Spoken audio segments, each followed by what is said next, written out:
Rádio Alba.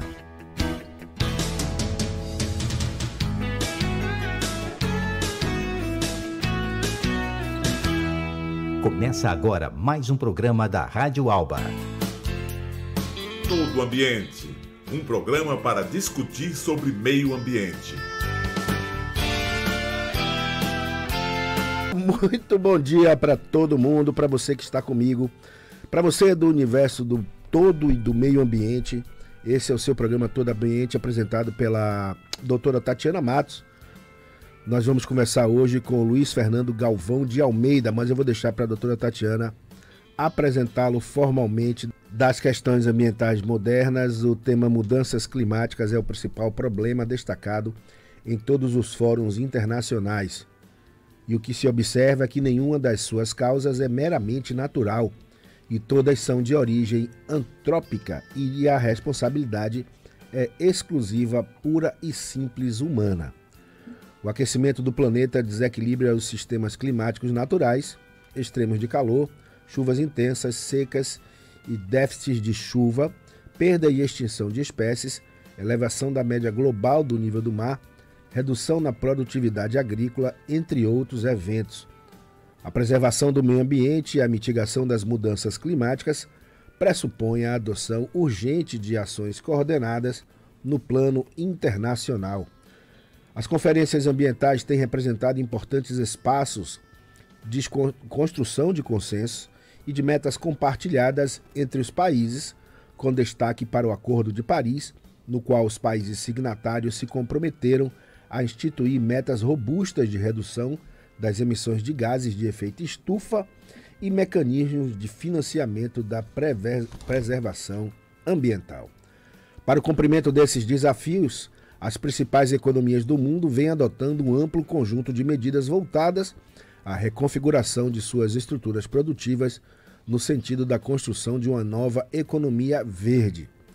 Precisamos urgentemente de uma resposta global em escala planetária e os países precisam se comprometer em assumir compromissos cada vez mais ambiciosos para reduzir as suas emissões de carbono e promover ações mais efetivas para tentar diminuir os impactos das mudanças climáticas pelo mundo. Bom dia, doutora Tatiana, tudo bem com a senhora? Bom dia, doutor Luiz, bom dia, Jorginho, bom dia, doutor Galvão. Bom dia, doutora Tatiana. Que prazer, o programa está esperando o senhor há um ano e graças a Deus hoje estamos aqui. Um ano, né? É, um ano. Não, 2 anos de programa, mas o convite a doutor Galvão tem 1 ano. Mas veio no momento certo. Estamos praticamente próximos, né, à COP30. Eu vou iniciar dizendo, né, quem é doutor Galvão, depois eu vou dizer o tema. Vocês vão ter uma experiência incrível hoje. Na verdade, eu já fiz todas as referências aqui antes de entrar. Dr. Galvão é uma das pessoas que eu mais aprendo sobre sustentabilidade, sobre meio ambiente. Ele tem visões importantíssimas e dos menores temas ele traz para a gente reflexões que eu nem imaginava. Né? A gente vai falar sobre mudanças climáticas, aí ele traz um pouco, assim, ele trata de efeito estufa de uma maneira que a gente não tinha se percebido. Então, assim, hoje é um programa extremamente especial.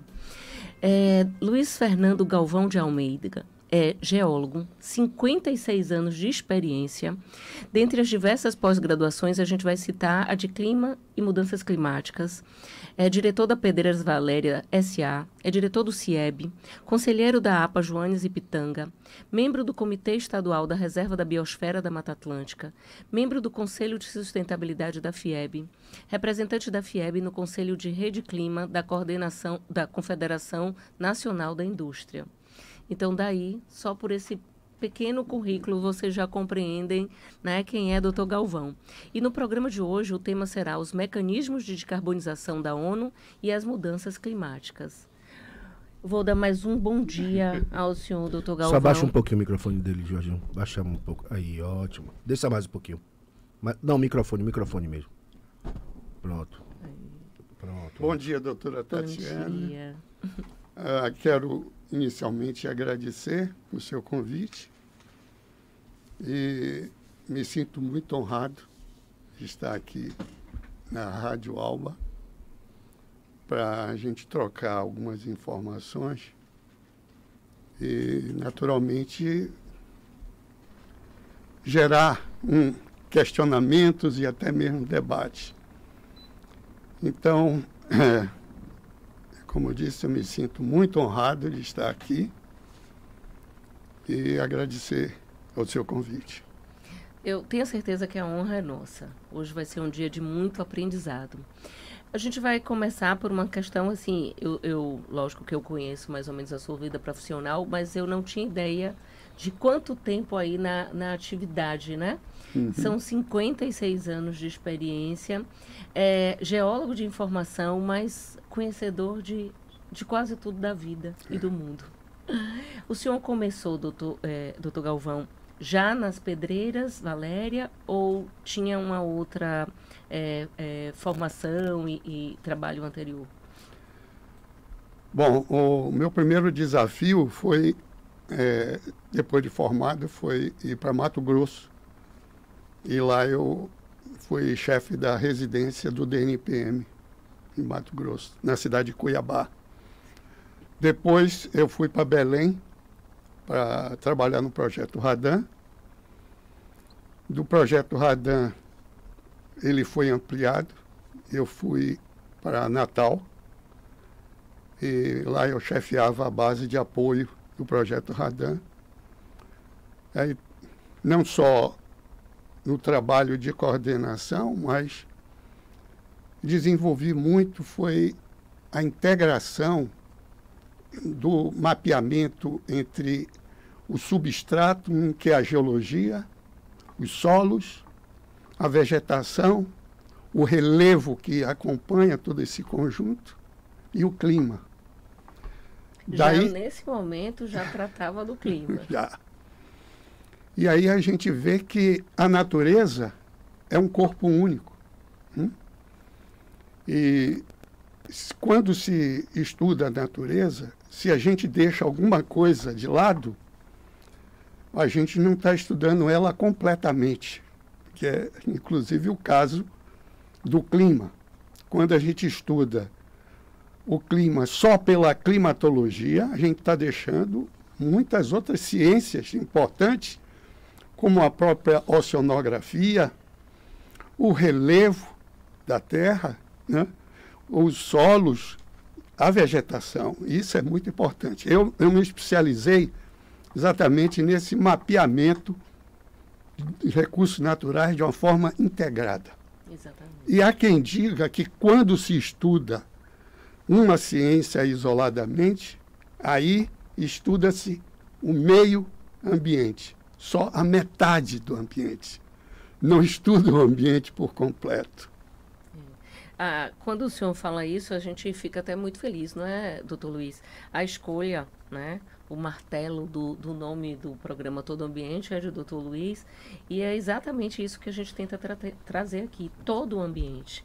A gente tem convidados, assim, a gente convida a sociedade civil, convida a academia, convida o setor público, convida o setor empresarial. Então, assim, para os nossos ouvintes, o que a gente quer tratar é exatamente sobre isso. A gente precisa tratar o todo, né? Isso. E ter essa percepção do meio ambiente, da natureza como um todo. Então, Isso. assim, mais uma vez, ó, na mosca. Quer dizer que você foi trabalhar, você começou sua vida longe da Bahia. Me formei, o desafio é porque lá no Mato Grosso não tinha esse órgão federal. E eu me candidatei e disse, esse é o meu primeiro desafio. Ao momento que eu fui trabalhar no Radan, a residência era Belém. Porém, o que eu me dediquei foi exatamente de Manaus para o oeste até a Serra do Divisor. Nossa!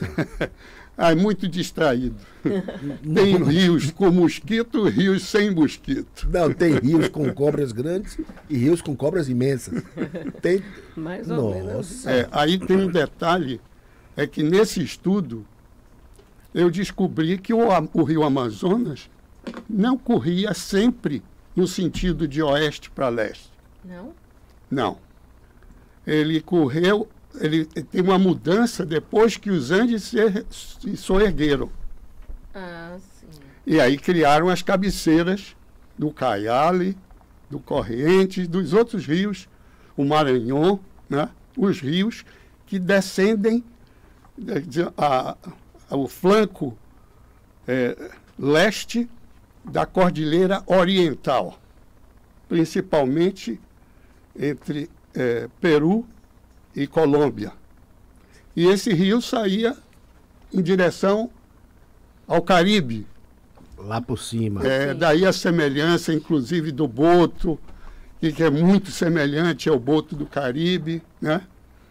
E a vegetação não era a mesma, porque o clima era diferente e você tinha uma região tipo um Pantanal. Agora, o curioso desse estudo é que eu fiquei estudando como é que eu ia batizar esse rio. E olhando o mapa, eu vi que Amazonas, ao contrário, dava um nome, um vocábulo interessante. Eu vou botar na caneta aqui, peraí. Vou botar aqui. Tá querendo... Vou botar aqui. Que é o Sanosama. O rio Sanosama era o Amazonas ao contrário. Sim. Você está vendo? Sanosama. Inclusive, não é só ambiente, é história também. Agora você atiçou minha curiosidade. Me permita, doutora. Quanto tempo você passou? Na Amazônia? 6 anos. 6 anos. Em pesquisa de campo, inclusive? Pesquisa de campo, de barco, de canoa e de helicóptero. Descia a clareira para fazer a amostragem. Desculpe perguntar, Galvão, que ano a gente está falando? Nós estamos falando isso de 73, 74, 75, 76. Numa época que a geração de geolocalização era o mais incipiente possível. Isso não existia. Era o mapa e o abuso. Era visual. Sem GPS.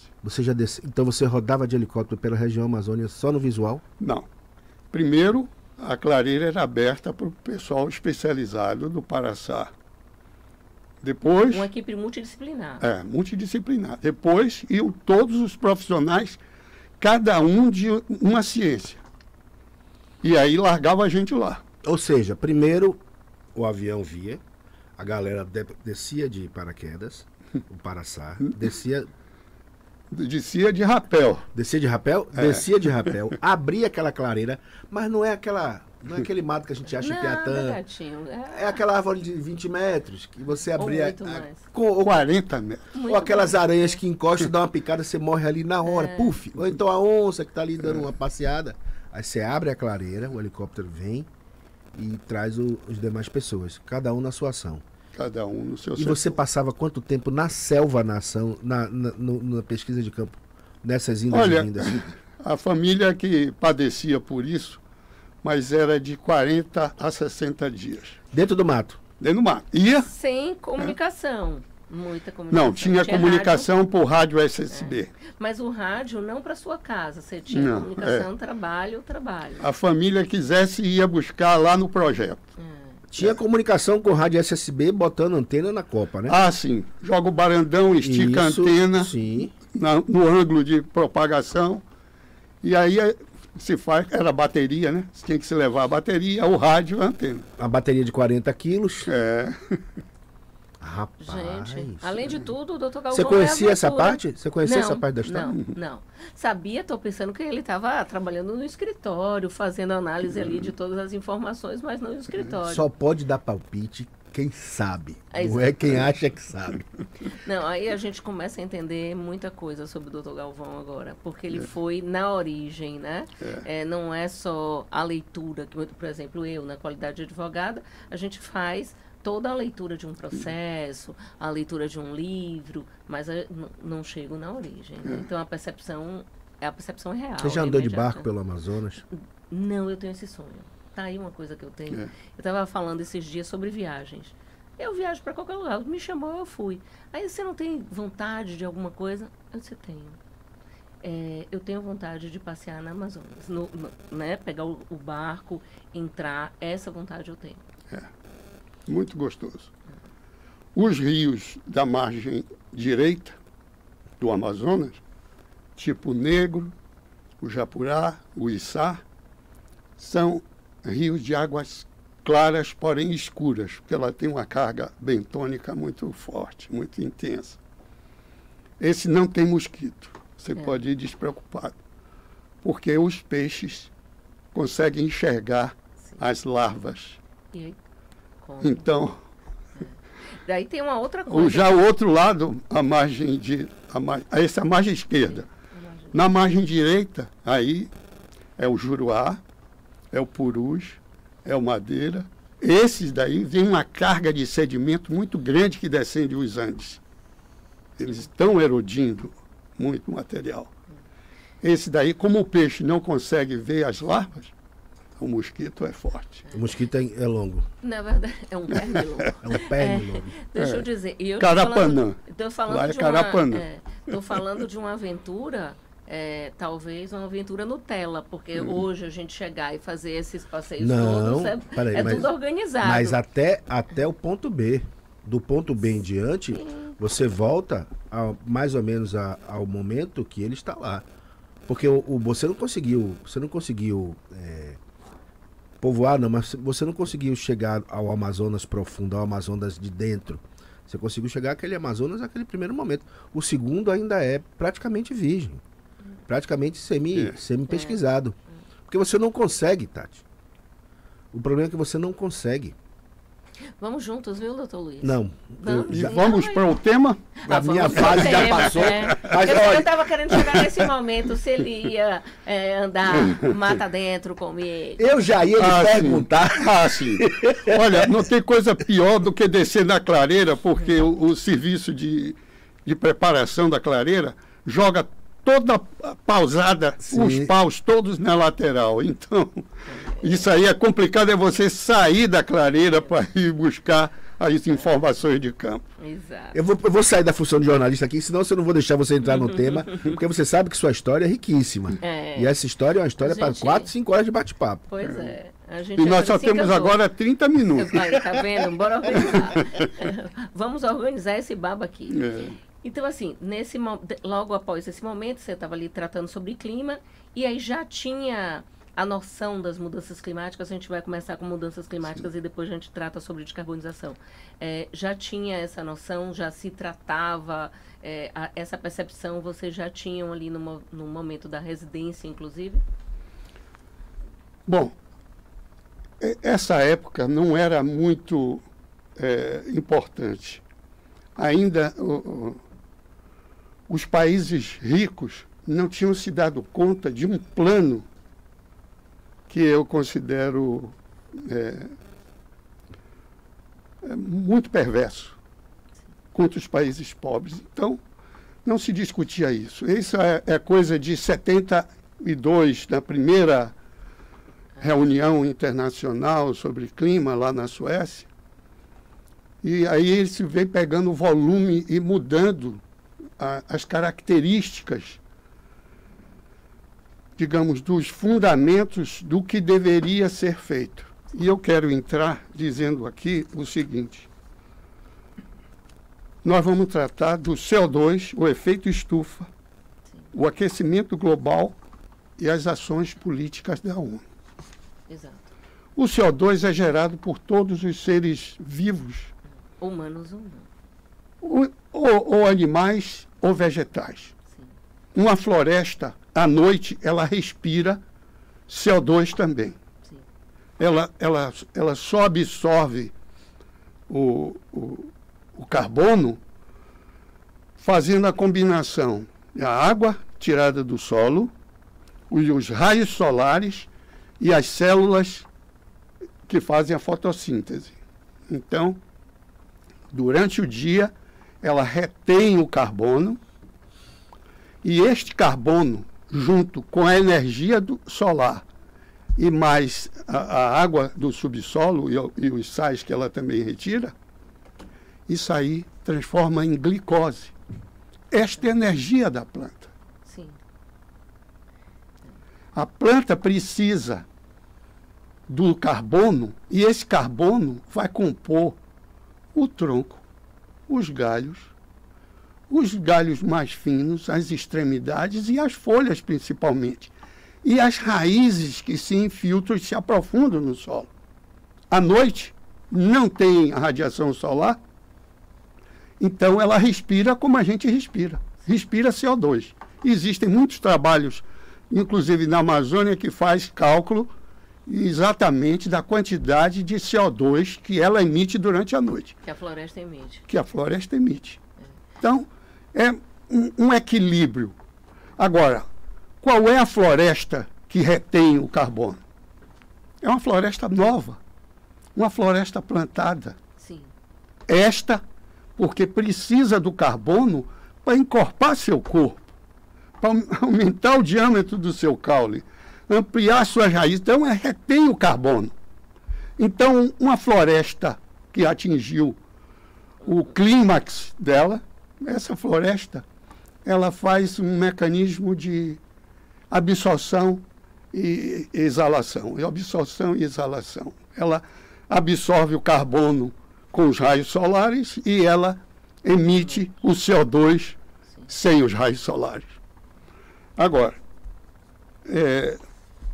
E esse é um aspecto, né, que na verdade isso vem sendo calculado agora, né, por causa, assim, eu acho que veio crescendo esse cálculo por causa do mercado de carbono mesmo, né? E aí as análises são mais apuradas, né? Ora, quem é que retém o carbono? O maior absorvidor de carbono é o oceano. O fitoplâncton, esse é incrível, esse é que faz uma absorção muito grande. Ninguém fala, ninguém leva em conta. Mas hoje já se diz, né, que a floresta marinha, né, a questão dos corais e tal, a gente não tem essa preocupação, a gente está pensando em floresta plantada, árvore em pé, mas a questão, a parte marinha, ela é a grande floresta do mundo, né? Bom, eu já falei, a floresta em crescimento, uma floresta como a nossa Mata Atlântica ou como a floresta amazônica, ela não absorve o carbono que a gente diz que absorve. Sim. Na Amazônia, o procedimento que inclusive existe é o manejo sustentável da floresta. De que forma? Você delimita talhões e você vai tirando e replantando. Essa nova floresta que sucede, esta floresta é que vai reter carbono.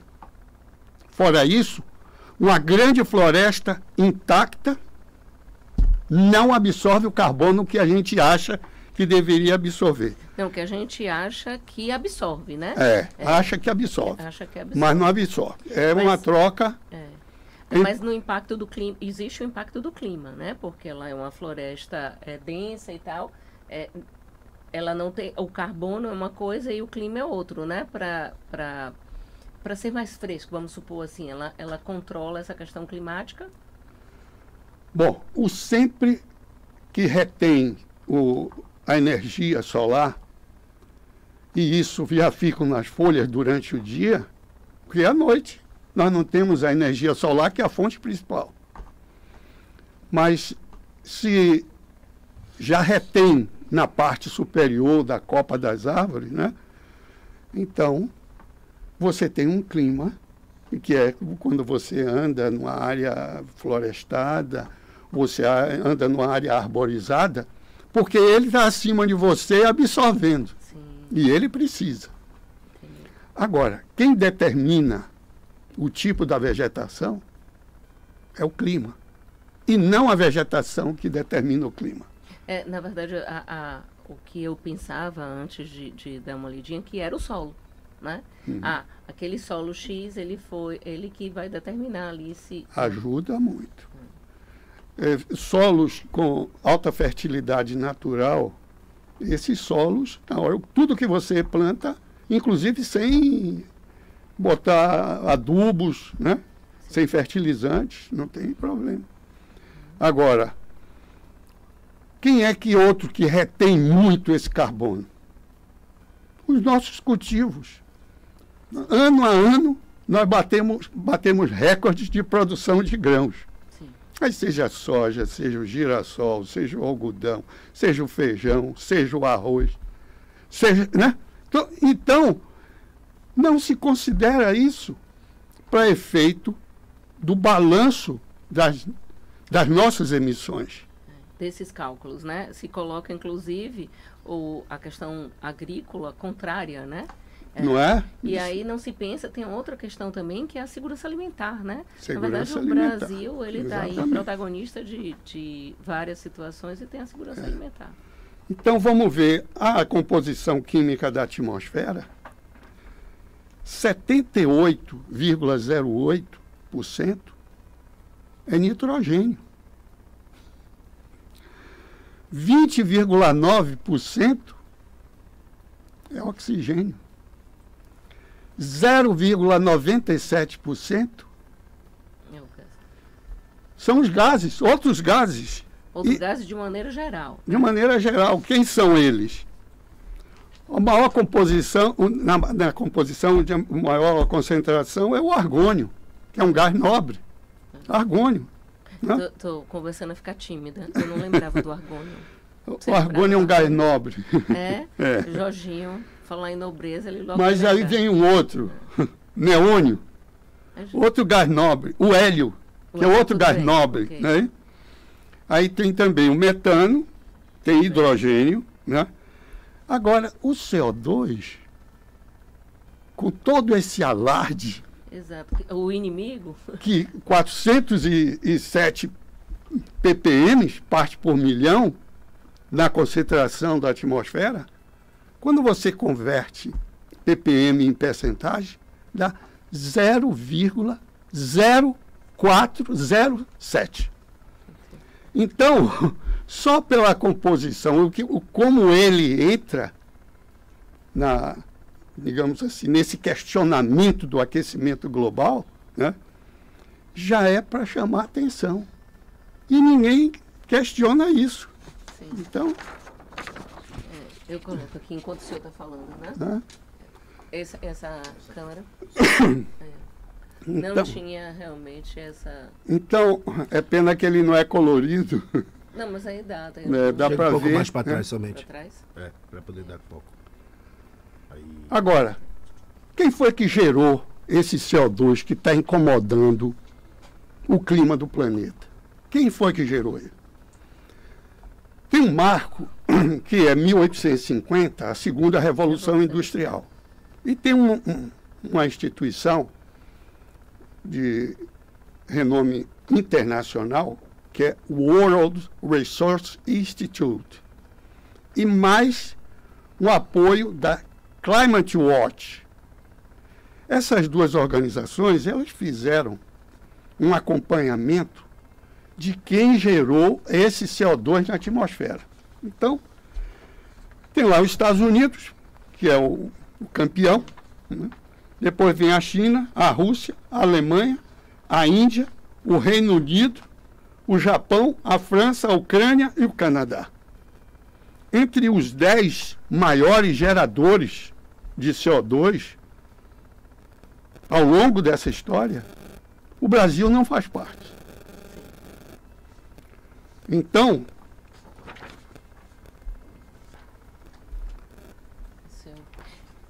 os países desenvolvidos são os países que são os maiores culpados das mudanças climáticas e, em que pese o ONU ser para todo mundo, não é? Os menos desenvolvidos, os países pobres, são os que mais sofrem e os mais pobres dos pobres que recebem mais os efeitos ainda, né? E aí tem uma pegadinha muito inteligente, que é o seguinte: ora, se esse CO2 foi gerado pelos países que estavam se desenvolvendo, se tornaram desenvolvidos e ricos, eles são os únicos responsáveis. Deveriam. Então, esse prejuízo, ele resolveu criar as conferências das partes, criar regras e estabelecer normas, regras que os signatários dessas conferências ficavam obrigados a levar essas regras a seus países e transformarem em leis, decretos, resoluções e portarias. Toda a estrutura da legislação. Sim. Bom, A regulamentação para que isso ocorresse, né? Para que se cumprisse os tratados, né? então, existem outras maneiras de se for o caso que o CO2 ele é o causador da mudança climática, que nós vamos ver mais adiante outros detalhes, poderia ser feito através do manejo sustentável da floresta. O agronegócio que os países ricos, por questão de competitividade Sim. na segurança alimentar, acham que é danoso, né? A pecuária, do mesmo jeito, poderia ser através da biomassa, a captura direta do ar, a que a gente usa o CO2 no extintor de incêndios elétricos, mas a gente bota dentro da cerveja, do refrigerante, porque ele, como o CO2, ele não altera a fermentação que ali está, né? E depois teria uma outra maneira que usaria a inovação e tecnologia, que seria a mineralização do CO2. Porque se você junta várias moléculas de CO2, que ela é monoatômica, né? uma molécula de um carbono, você juntaria isso para 7 carbonos, a heptana, ou 8 carbonos, a octana, e você faria gasolina. Ah, não está vendo? O Octanagem. Ó, o diretor está aqui. Estou vendo que ele está lembrando toda a adolescência dele. Não, na verdade, eu estou lembrando as aulas. Vou conseguir aqui. Estou lembrando as aulas. As aulas não.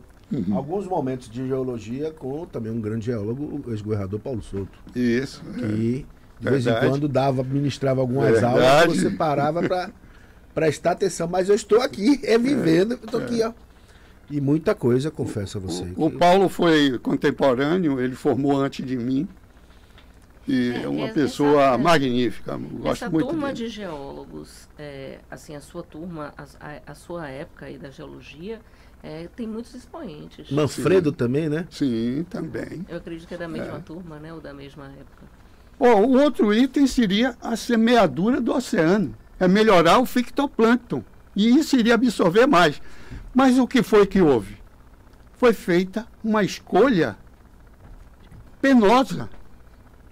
Porque eles que geraram esse CO2, que dizem que está prejudicando a condição do clima,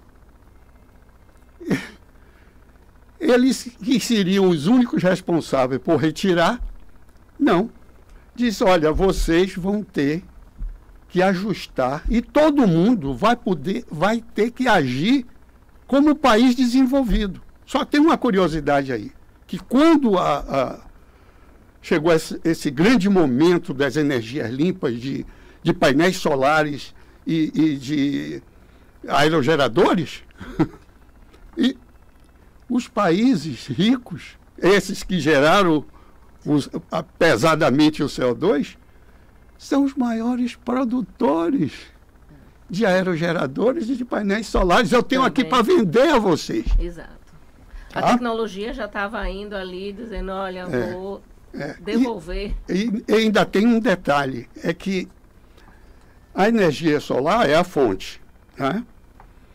Parte dessa energia é refletida já nas camadas da atmosfera. Mas as que conseguem entrar, dentro na superfície do planeta, existe um índice de reflectância que chama-se albedo. Então depende muito da constituição. Por exemplo, a água, se for água do mar, ela absorve muito. Se for uma floresta, já absorve menos. Se for gelo, neve, uma neve recente, uma neve antiga, reflete de maneira diferente. Então, todos esses cálculos eles precisam esse é o albedo. Então, nas camadas da atmosfera, boa parte vai embora. 70% não vem à superfície da Terra.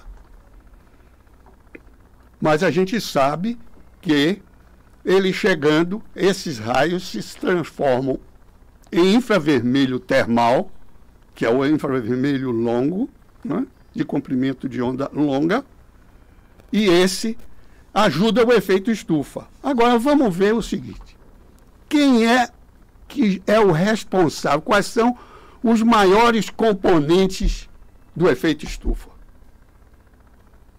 70% é vapor d'água. De onde vem esse vapor d'água? Que a gente viu aí com o albedo, em torno de 90% a água retém. O vapor d'água vem dos oceanos, dos lagos, e a Terra é coberta por água, 70%. O efeito estufa é um fenômeno natural. Natural. Independente da ação humana. Exatamente.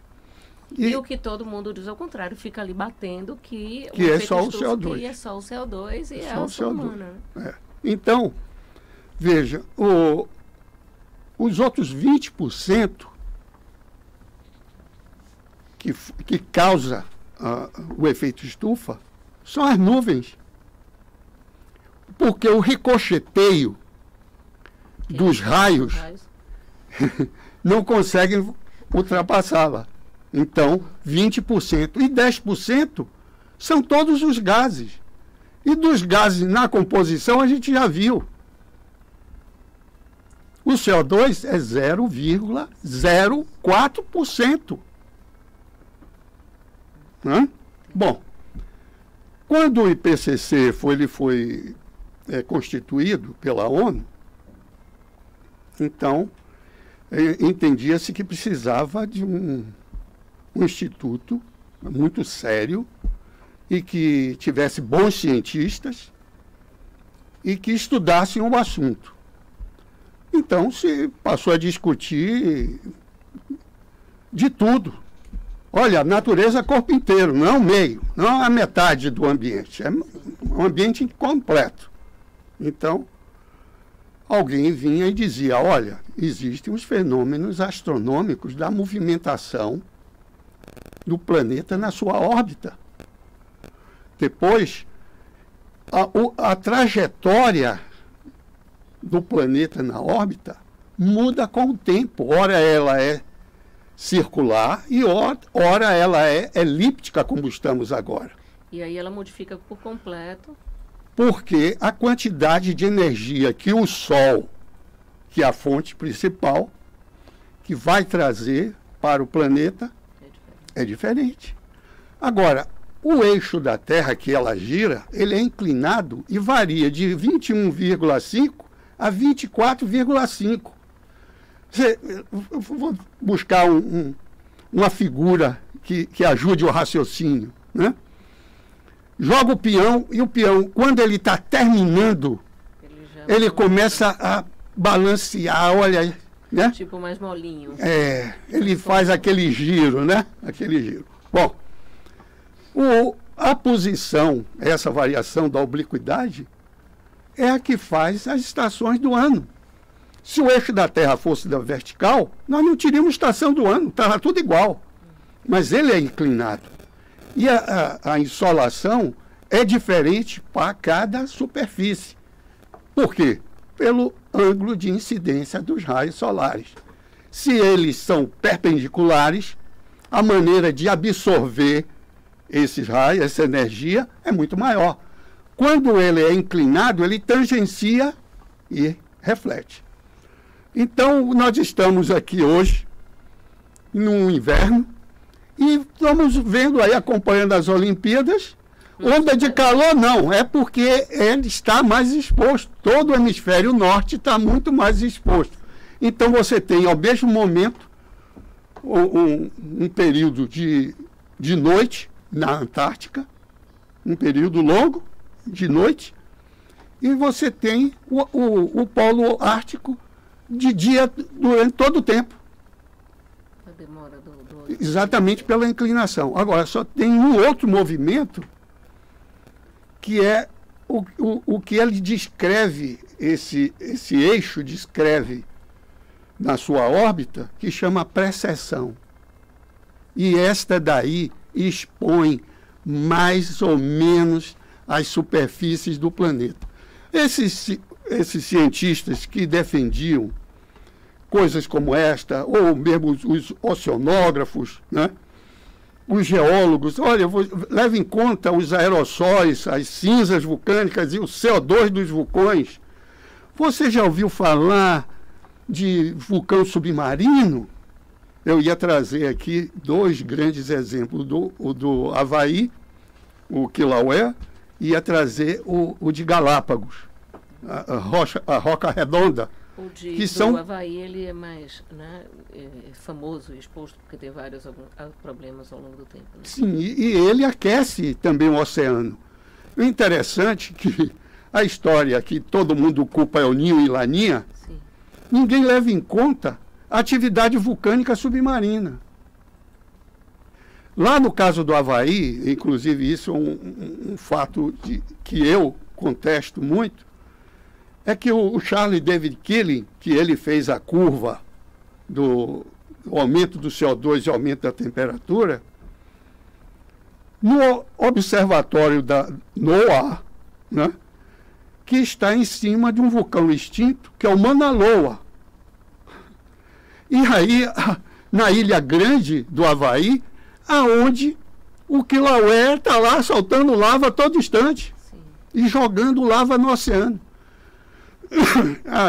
As águas do oceano, elas se aquecem ou esfriam e ninguém tem a explicação. Olha, gente, se levasse em conta um pouco do vulcanismo submarino, Galápagos é um comboio geológico caminhando para o oeste e crescem ilhas, nascem ilhas a todo instante.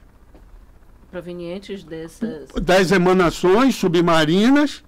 E, naturalmente, ele vem com 1.200 graus Celsius, porque é lava, né? Vem do coração da Terra, e aí aquece.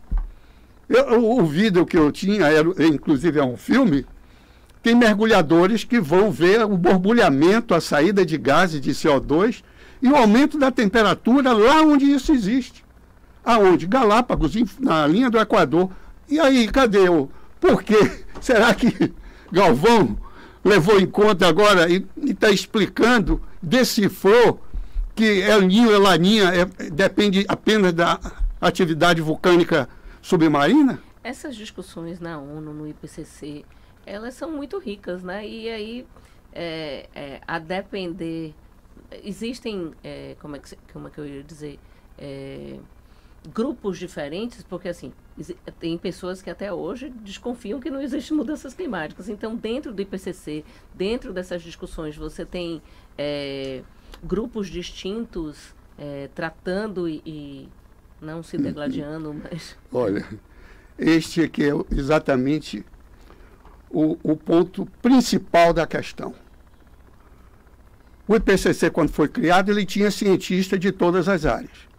Mas quem não comungava de que a mudança climática era decorrente do CO2 de origem antrópica, principalmente pela queima de combustíveis fósseis,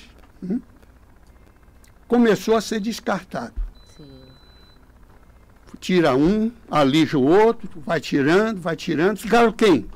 Os climatologistas.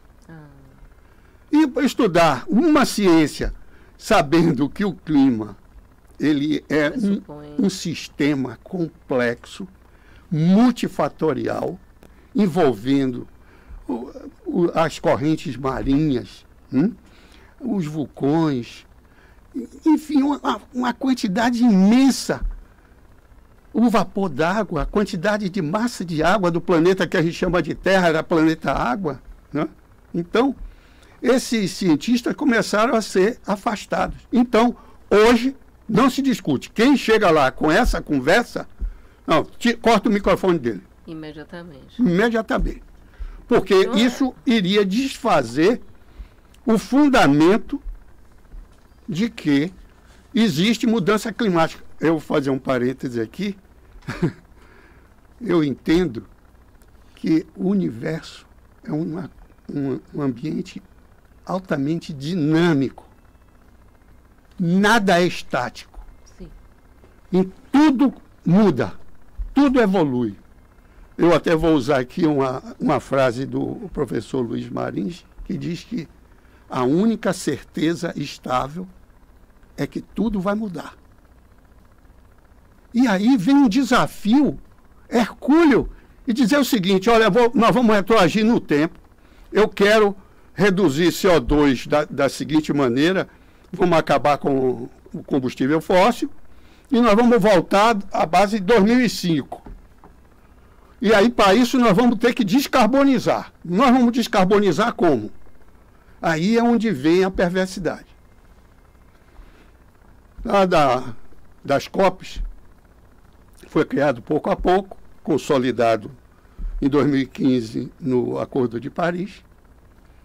E ele diz o seguinte: vão existir contribuições nacionalmente determinadas, chamada NDC.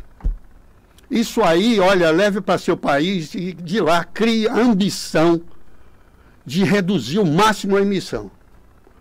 Ora, a gente sabe que o Brasil, um país continental, em zona tropical, sempre favorável, mesmo com inverno, mas são invernos que não passam um período tão grande de neve, como o hemisfério, né? Florestas tropicais, né?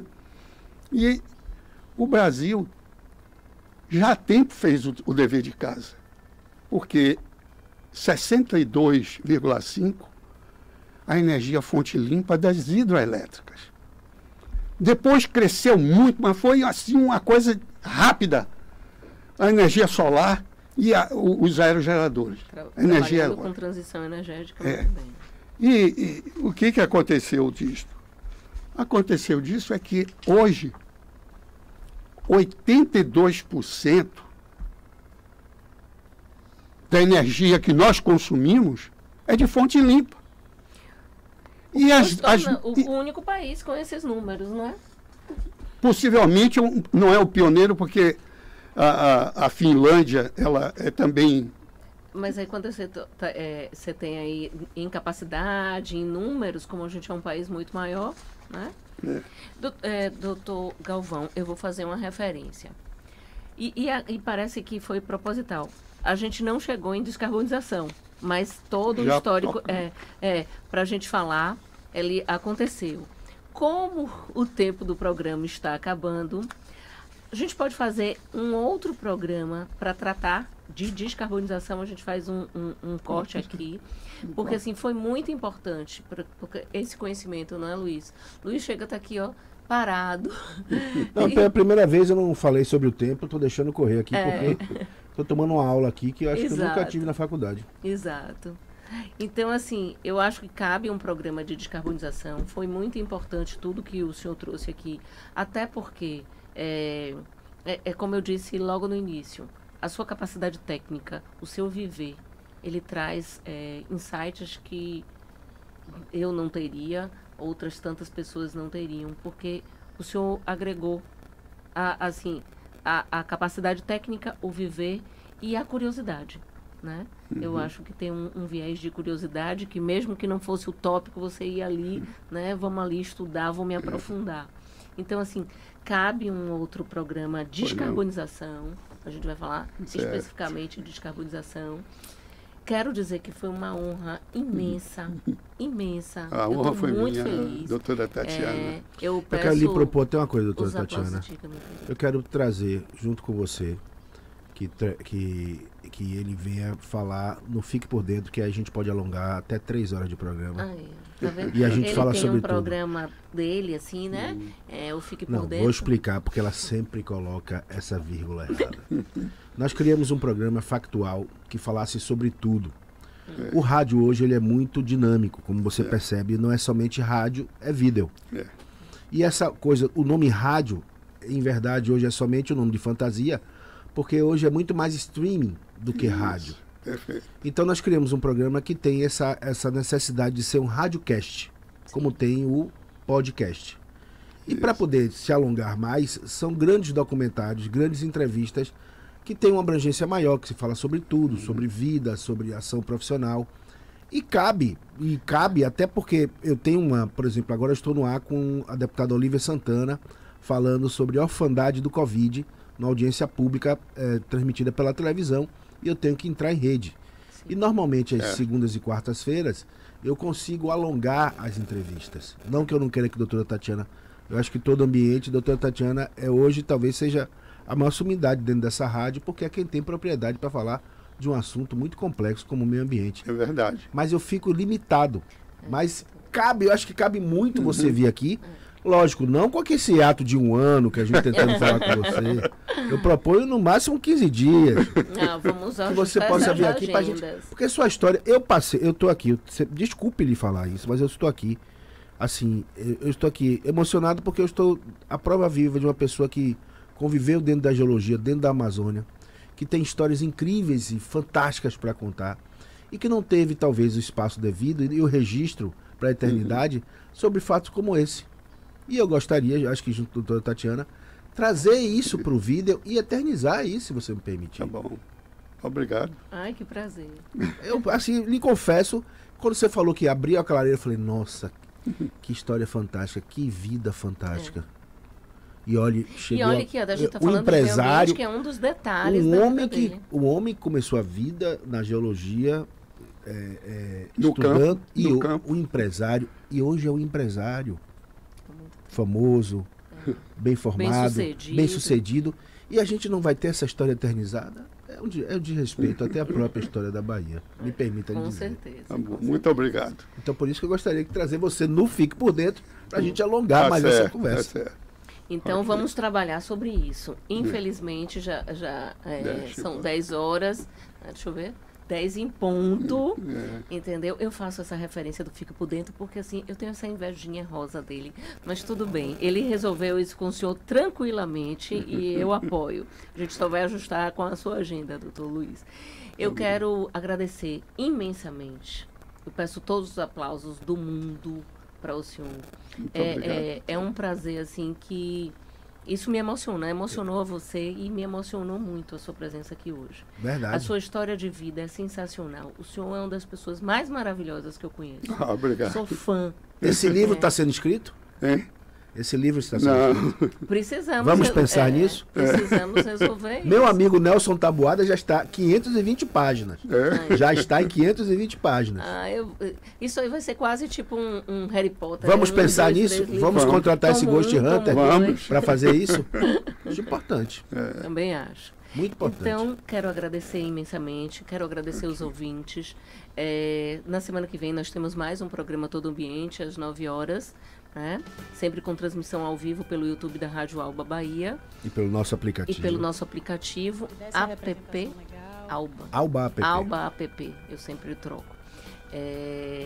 Muito obrigada, doutor Galvão. Eu é que agradeço a todos vocês, a produção, a direção e a Rádio Alba. Obrigado, viu, meu amigo? Muito obrigado.